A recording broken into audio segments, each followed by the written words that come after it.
Happy Tuesday! Agent Month continues at Acting Resource Guru, and today we're going to talk about how to avoid scam talent agencies.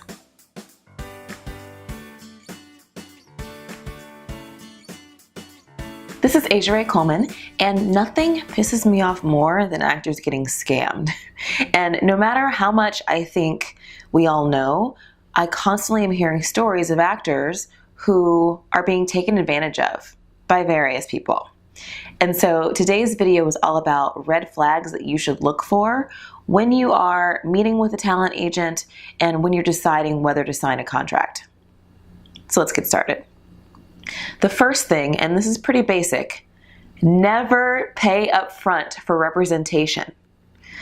A lot of times agencies will hold auditions and they will have a whole vetting process where they hem and haw and they decide whether you're right for them, and eventually they'll decide, yes, you're a little rough around the edges, but we'll take our chances and sign you. You just need to buy this headshot package for $2,500 and we'll get you started. That's complete crap. Do not buy it. Never. Even if it's hidden in the form of a headshot package or a shoot with a photographer or a chance to meet industry professionals. Never pay up front for representation in any way, shape, or form. How do we as actors pay agents? Well, we pay our agents when we work. The standard agent commission is 10%. So if a company is asking you to pay more than that, if an agency is asking you to pay more than that, you need to really take a second look and keep in mind that some things aren't commissionable.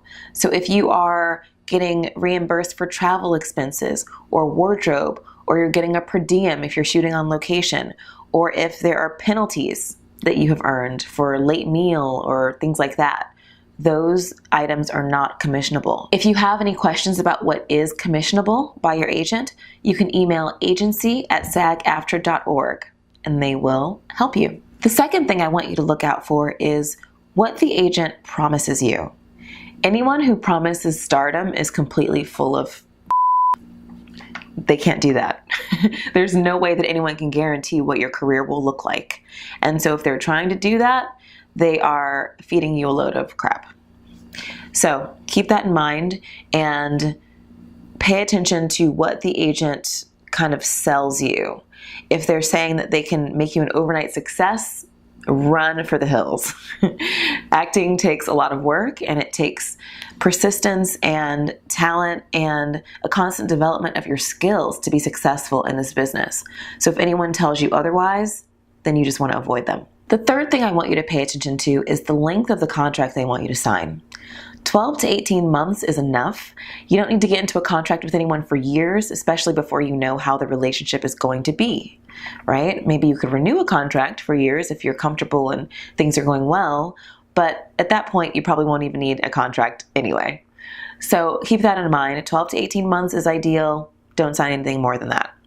Now here's what I want you to do. When you meet with an agent and you're wondering, is this agent a scam or not? There are a few things. One, search Google. Google the name of the company with the word scam and just see what comes up. Of course, not everything online is valid, but it will give you a good indication of whether there have been a lot of complaints against this particular company, what other people have experienced, etc.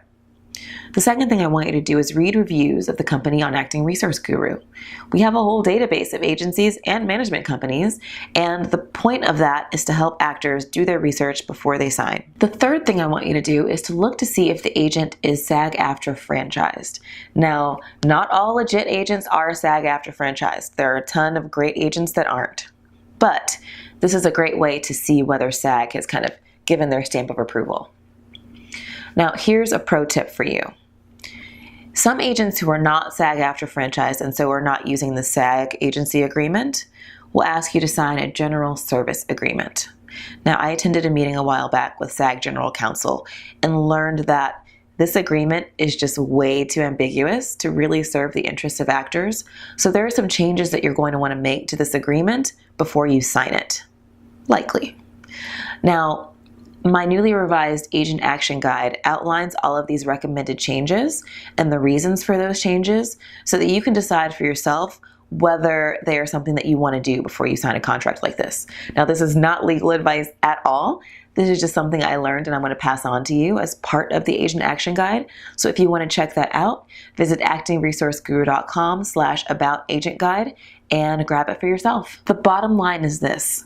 Most actors are usually so psyched to have an agent who's interested in them, or to finally have this kind of step that's going to help them achieve their dreams, that they don't ask any questions, and they're afraid to question contracts, or they don't want to appear difficult. So we just do whatever is put in front of us. And we have to change that. This is a business, and we have to remember that we as actors are just as worthy as everyone else to have our needs and interests met. So remember, they are as lucky to have you as an actor client as you are to have them as an agent. And stand in that power when you're in the meeting, and be sure to ask any questions and make any changes that you need to make to a contract. So I hope that helps. Tune in next week for the next episode of Guru Tips for Actors. We're going to be continuing Agent Month. Remember to visit actingresourceguru.com/aboutagentguide to check out the Agent Action Guide. And be sure to subscribe to our YouTube channel and click the bell for notifications so you don't miss any more episodes of Guru Tips for Actors. I'll see you soon.